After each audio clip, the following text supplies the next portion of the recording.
Bahamut Lagoon, Part 2. In the game, you are a dragon knight named Boo. Though you control 30 people in battle and 6 dragons, he is the main character and the one you control on non-battle maps. You first fight to protect in an introduction battle. However, after learning the controls, you realize you've been trapped. The enemy wins and you barely escape with your life, and Princess Yoyo, who you've grown up with, is kidnapped.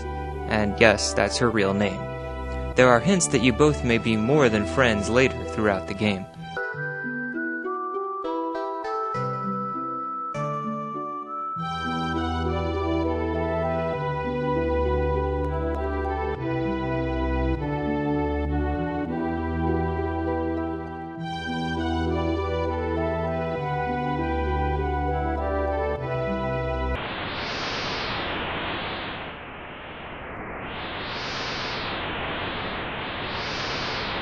Yes, that just happened.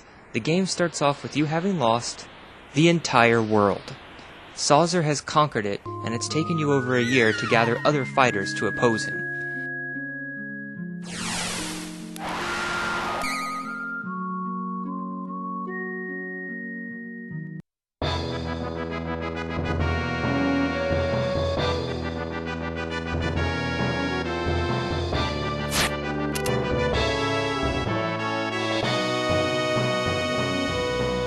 After gathering your rebellion around the world, you embark on a quest to save Princess Yoyo, who has the powers to awaken ancient dragons. The enemy, of course, exploits this power. Early on, Yoyo glows, and it somehow scares the enemy into giving Yoyo back to you, as now Saucer thinks he can control the dragons without her. He already rules the planet, yet still thinks that Yoyo is a chosen one, and wants to make himself the chosen one. You must uncover the legends of the Chosen One and the Holy Dragons, and bring peace back to the world by taking down Saucer's empire. The strangest characterization is in Saucer and Palantoios. Yeah, forgive me if I pronounce that wrong. These are the main villains. They build them up as friends since childhood, and Saucer wants to bring peace to the world somehow by doing this.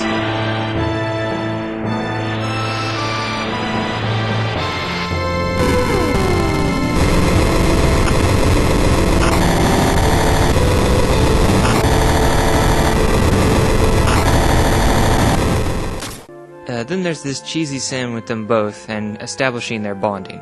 Though it's hard to care for somebody who commits mass global genocide, but that's JRPGs, I guess. At one point, you liberate a town only for the queen to hate what you just did. It seems that Saucer has united the world, and now there are no wars, and that our characters brought war back into the world. We just saved your lives, I think out loud at this scene, but the characters don't see it this way. The townspeople say Saucer left them only with a few guards that lived there with them, and they generally followed the same rules they had before, only now under Saucer. Well, our characters will have none of this talk, but it does bring an interesting plot development. Many of the towns actually like Saucer's rule. And is it possible to attain peace by conquering the entire world? Well, Emperor Beld tried this in Record of Lodoss War, but we all know how that turned out.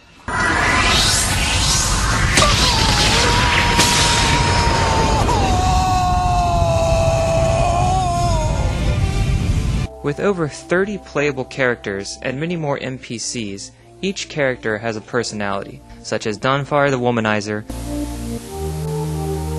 the Lancer's Feud, a girl looking for her lost love, a man getting his wife's forgiveness while learning she died with a child, a younger soldier that has a crush on you, which you can tell by her awkward conversations, and even small details, such as the shopkeeper on your ship who exchanges letters with his lover, who eventually becomes his wife. There are hundreds of small details to make this entire world of Bahamut Lagoon a three-dimensional, living, breathing world. The game has a lot of start and stop to it, as you normally spend anywhere from 30 minutes to 1.5 hours fighting, then about an hour or more of downtime experiencing a story and feeding dragons. It's an interesting mix, so let's get to the battles. You begin, and then you must start and end an entire map in one sitting.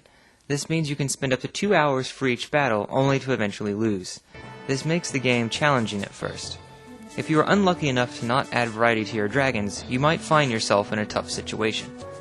Luckily, you can save after you lose, and keep all your stats you earned in the battle even though you were killed. You must carefully monitor your dragons to win. First, you have to feed them to make them more powerful.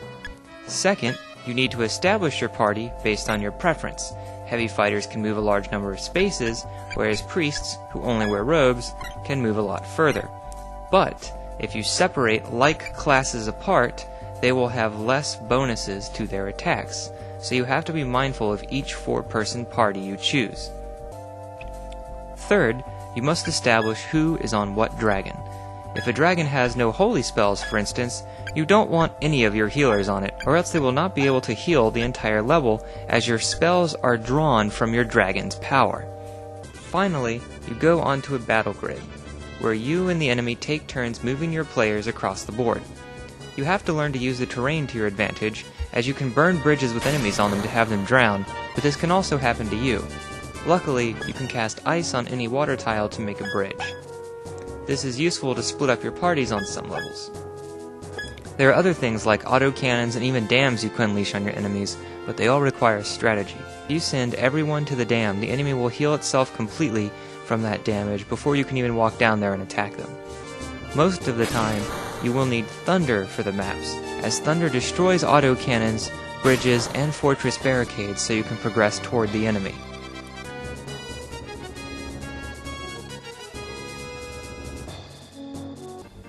Bahamut Lagoon is fun to play, and the best part is it actually encourages magic use, unlike some RPGs where you normally hoard magic and use it to heal your party because your weapons are stronger anyway.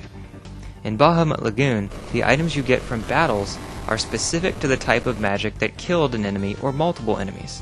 For instance, when I kill an enemy with an ice attack, there is a good chance that I will automatically get an ice grass, which you can feed your dragon, but there is a smaller chance that you can get an ice blade or an ice armor. There is one problem with this system though. Early on, I found that I had 2 dragons with high fire skills, which meant they would attack and earn me more fire weapons, and in addition, more fire spells, and fire spells would be my highest spell. Early on, since fire is available first, and more accessible, it is very frustrating to try and get thunder, earth, poison, and healing weapons and armor to feed your dragons, as just as you're about to kill an enemy, sometimes your dragon decides to help and use a level 10 Hellfire, and you get more fire weapons. You see, your dragon attacks with one of his spells randomly, but they all tend to love Hellfire for some reason, even though they have a diverse range of magic spells they could be using. Side quests are a way to get additional money and experience, but those are a long process. I spent 1.5 hours to get less than 2,000 gold. The one thing I like about this game is that money is scarce. You can only get money if you attack someone head-on, but even then you will always be low on funds. However, I found that I never really bought anything but revives. What I found is, normally I would give all my weapons and armor to the dragons to eat rather than selling them.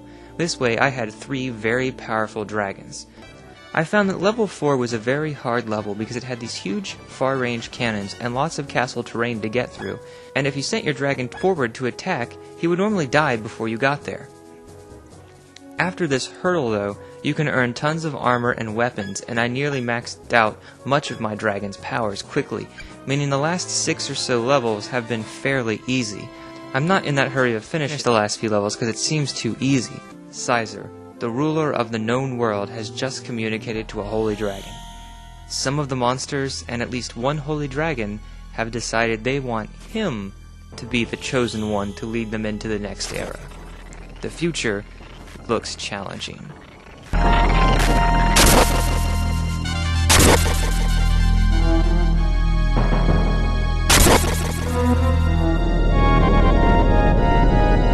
If you're looking for a hybrid of monster raising, strategy, and traditional role-playing battles, this is definitely a game that's worth a look.